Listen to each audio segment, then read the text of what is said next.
자, 안녕하십니까. 8월 16일인데요. 마감 시간입니다. 오늘은 SK 하이닉스란 말을 적어봤고 5일선 줄타기입니다. 오늘은 조금 하울링이 없죠. 예, 제가 조금 손을 댔어요. 아마 영상에 조금 잡음이 있었는데 없앴는데 하이닉스하고 5일선이라고 잡아봤는데요. 일단 이렇게 한번 보도록 할까요? 오늘 주가 시장, 우리나라 시장 같은 경우는 사실 뭐 어떻게 보게 되면 음봉이 조금 나왔습니다. 음봉이란 게 아시겠지만은 이제 아침에 올랐다가 약세 마감이죠. 그러니까 아침에 올랐다가 차익면 어떻게 보게 되면 우리가 쉬는 동안에 미국이 이틀 연속 올랐으니까 조금 아쉬울 수 있어요. 근데 이제 이게 5일선이고 이게 60일선이고 20일선인데 아마 내일 모레 정도면 5, 20, 60 정별이 나올 거예요. 정별은 이제 매수의 힘인데 여전히 매수의 힘은 강한데 제가 생각할 때는 이번 주 중에 한 번 정도는 이렇게 5일선 이탈 확률이 높다고 보고 있어요. 그게 왜 그러냐 하면 보통 이제 이렇게 골든 크로스가 나오는데 골든 크로스가 나오게 되면 일시적으로나마 이때 잠깐 나왔죠. 이거는 60일선 돌파인데 잠깐 멈출 수가 있어요. 그래서 시장이 내려간다 이야기가 아니라 이제 주중에 제 판단으로는 한 번 정도는 또 눌림목이 나올 때가 되지 않았나. 그래서 지금 약간 거래도 없는 이런 장세입니다. 주도주가 조금 없다는 이야기죠. 한편으로 놓고 보면 코스닥은 조금 더 심해요. 코스닥을 보게 되면 코스닥은 거의 지금 한 8거래이니까 대략 2주 정도씩 치고 가지 못하고 있어요. 치고 가지 못하면 결국에는 꺼지는 게 주가입니다. 그래서 이걸 이제 주봉에서 놓고 보면 확실하게 보이죠. 원래 여기서 미국처럼 치고 가야 돼요. 나스닥은 치고 가거든요. 왜? 거기는 이제 애플이라는 친구도 있고 뭐 테슬라라는 친구도 있으니까 나스닥은 주봉을 보면 지난주에 이렇게 치고 가잖아요. 4주 연속. 근데 우리 장은 조금 멈추죠. 근데 나스닥은 글쎄요. 나스닥도 사실은 조금은 탄력성이 둔화될 수는 있긴 있어요. 제가 이렇게 말씀드린다고 해서 장이 뭐 내리꽂습니까? 그 말은 아니고 시장이 어느 정도 위로 치고 가지 못하면 위쪽으로 뿜지 못하면 골든 크로스가 나오더라도 이게 이제 21선하고 61선하고 지시잖아요. 골든 크로스가 나오더라도 장이 조금 쉴 수 있겠구나. 예, 그런 관점을 좀 말씀드린 거고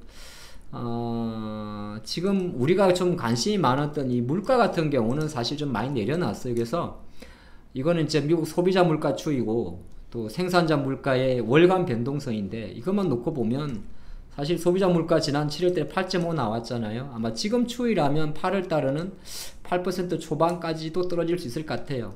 왜 그러냐면 생산자 물가가 이렇게 전월 대비해서 이렇게 마이너스가 나고 떨어지게 되면 처음에는 이 PPI가 시간을 갖고 나면 바로 CPI에 그대로 영향을 미칩니다. 왜냐하면 PPI 생산자 물가지라는 게 생산 단가고 CPI가 소비자 물가 지수라는 게 우리 소비 단가니까 출발은 사실 PPI부터 시작하는 거잖아요. 그러니까 PPI가 꺾이는 속도가 전월 비준으로 많고 요건 이제 표 자체가 CPI는 연율이고 PPI는 지금 월간으로 비교 드리지만은 이렇게 지난 7월달 미국의 CPI도 전월 대비해서 0.0% 증가했잖아요. 그러니까 물가 지수에 대한 이슈 자체는 조금 내려갈 수밖에 없지 않나. 예, 그렇게 봐드리겠고요. 오늘 제목이 그래도 또 이렇게 하이닉스 적어놨으니까 하이닉스 이야기를 조금 더 해보면 요런 자료가 하나 있었어요. 어떤 자료냐면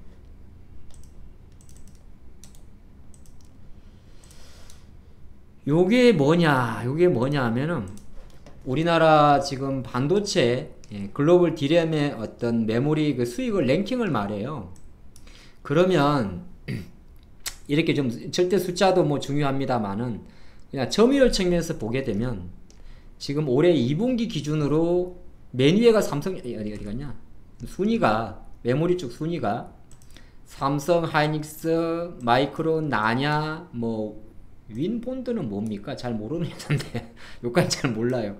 삼성전자, 하이닉스, 마이크론, 나냐까지인데 그냥 보게 되면 삼성전자, 하이닉스의 점유율 자체가 60점 작년도에 60점 계산해보면 70.8이죠. 70.8 근데 지금 보게 돼도 70.9 조금 증가했네요. 그죠? 조금 더 증가했죠. 71% 정도. 그러니까 점유율 측면에서는 압도적 1위를 보여주고 있는데 2분기 기준으로 이제 메모리의 삼성전자가 대략 작년이니까 1분기 대비해서 2분기를 놓고 보게 되면 메모리 쪽에서의 매출 자체가 6.4%, 하이닉스도 7% 이상 증가했어요. 근데 밑에 보면 나냐도 그렇고 다 애들 허접하죠. 마이크론도 많이 증가를 했는데 어쨌든 간에 D램의 매출 자체는 많이 증가를 한 거예요. 물론 매출이 증가했지만은 사실 현물 가격 같은 경우는 계속 떨어지고 있어요. 그래서 반도체에 대한 뷰가 나쁜 건 사실인데 주가 그냥 가만히 봅시다. 마이크론 나쁘다고 이야기했어요. 주가는 어때요? 나쁘다고 얘기했지만 마이크론 테크놀로지 주가는 어느새 주가가 회복하고 있어요. 55달러 형성하고 나서. 그렇죠. 다시 만약에 마이크론 주가가 55달러 밑으로 톡 떨어지지 않는다면 이 친구는 55보다는 75가 가까운 거예요. 위로 10, 밑으로 10인데. 그래 이제 기술적으로 놓고 볼 때 항상 저는 그렇게 얘기했는데 61선이 21선보다 가까워요. 그러니까 마이크론 테크놀로지가 65달러는 중심에서 내려가는 55달러보다는 올라가는 75달러 가깝다면 안 좋은 이야기밖에 없죠. 뭐 메모리가 계속 내려가고 있고. 그럼 대표적인 회사 또 장비 회사 두 개 정도만 보거든요. AMAT 같은 장비 회사 메모리 업황 있지만 설비 투자 쪽으로 하면 이 회사 주가도 지금 최근 행사한 게 90달러란 말이에요. 지금 대략 110달러가 있고 그럼 내려가게 되면 20달러 정도의 갭이 있고요. 올라가게 되면 130달러니까 여기도 한 20달러 정도의 갭이 있어요. 플러스고 마이너스. 얘도 마찬가지. 내려오는 90달러보다는 올라가는 20달러가 가까워요. 그럼 제가 바라보는 관점에서는 반도체주들이 어느 정도 조금씩 자리를 잡는다는 거죠. 오늘 시장에서도 삼성전자의 주가는 외국인 수급화가 좀 매칭이 되고 하다 보니까 삼성전자 주가가 지금 6만원대에서 멈춰 있는데 가만히 놓고 보면 아까 차트처럼 올라가지 못하다 보니까 때렸던 거고 다시 돌리는 그림이잖아요. 그러면 한 삼성전자는 다시 6만 한 6천대까지는 언제든 열려 있습니다. 만약에 지수가 2600 이상 끌고 가려고 그러면 무조건 제가 볼 때는 삼성전자가 올라가야 돼요. 올라갈 것 같습니다. 지수가 2600포인트를 돌파하기 위해서는. 그래서 삼성전자 올라가는 속도보다 수급을 놓고 보면 외국인들도 여전히 50% 미만인데 다시 조금씩 산단 말이에요. 근데 하이닉스도 마찬가지. 예, 하이닉스도 같이 조금, 하이닉스는 삼성전자보다 조금 들어오는 수급이 빨갛습니다. 요건 삼성전자 하이닉스에 대한 외국인 수급이고 빨간색이 많죠. 파란 거 두 개 있었어요. 근데 삼성전자는 오히려 조금 더 파란 게 많았어요. 이렇게 지난주에 많죠.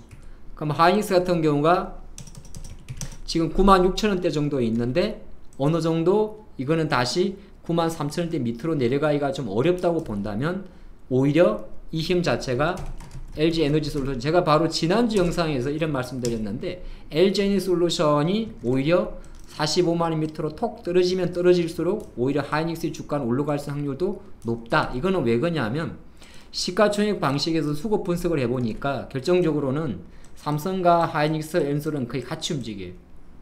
근데 반대로 움직인다는 거죠. 어쨌든 제가 왜 이런 비율을 좀 갖고 있냐 하면 어쨌든 이 재료 자체가 이제 좀 소원해졌다는 거죠. 그러면 거꾸로 볼 때 LG화학의 상승 탄력성도 멈출 것 같고 상승 탄력성이 멈춘다는 거예요. SDI는 조금 더 뭐 붙을지 모르겠지만 LG엔솔은 어쨌든 간에 조금 멈출 것 같아요. 그 관점에서 한번 생각해 보니까 오늘 시장에서 하이닉스 그러면 이제 반도체 공정단이잖아요. 그쵸? 리노공업 같은 제일 먼저 많은 분들이 볼 건데 리노공업 같은 경우가 힘이 되게 좋았어요. 반도체 속길 회사죠. 물론 하이닉스나 삼성전자의 메모리 데이터와 리노공업의 연결선은 좀 떨어져요. 근데 우리가 보통 반도체 이야기할 때 제일 우선순위로 밟는 게 기판도 있고 또 뭐가 있어요? 이 소킷 회사들이 있어요. 소킷. 그럼 리노공업이라는 회사가 있을 거고 오늘 소킷 그러면 또 ISC 이런 회사들이 있을 거예요. 근데 대부분 ISC도 오늘 되게 힘이 좋게 들어왔단 말이에요. 그럼 어느 정도 이런 친구들이 대부분 제가 생각할 때는 나름 이제 우리가 선만 좀 그어두면 되는데 뭐 ISC 같은 경우는 3만 한 1,000원 정도? 3만 1,000원 밑으로 떨어지지 않는다면 좀 의미 있는 반등한다 그러면 다 전고점 이상 보는 거예요. 그래서 오늘 영상에서는 반도체주 움직임이 심상치 않은데 요거 좀 포인트 잡았으면 좋겠어요. 두 번째 5월선 출타기는 뭐냐 하면 아마 시장이 제가 바라보는 관점에서는 어쨌든 간에 탄력성 면에서 국내 증시가 조금 떨어져 있어요. 이렇게.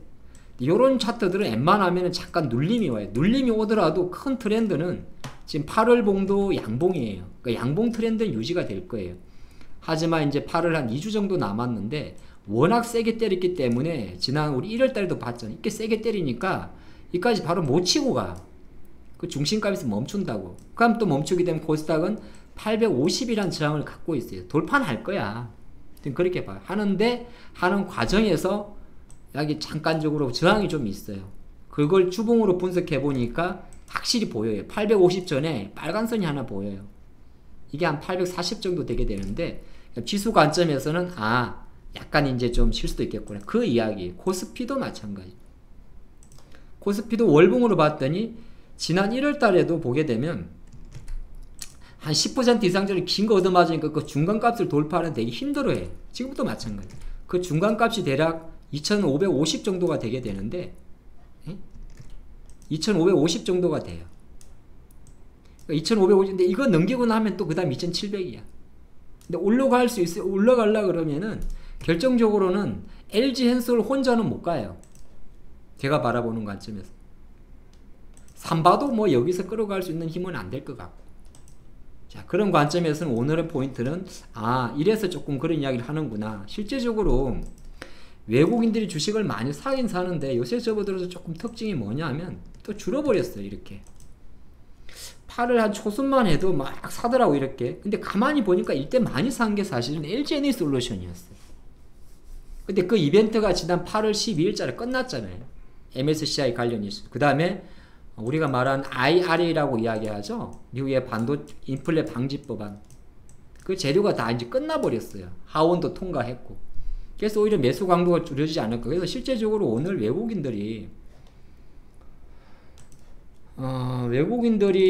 시장에서 보게 되면 오히려 이제 삼성이 하이닉스를 사긴 사는데 많이는 안 사잖아요. 조금 사잖아요. 그쵸? LG엔솔도 저 순위 밖으로 이제 밀려 있어요.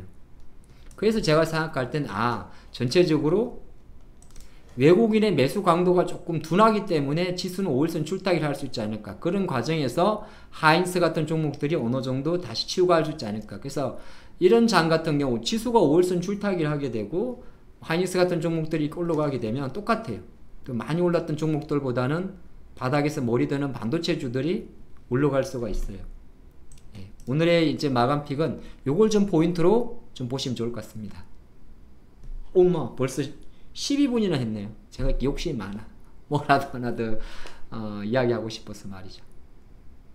좋아요와 알림 설정, 소문 내기. 자, 그럼 내일 뵙도록 하겠습니다.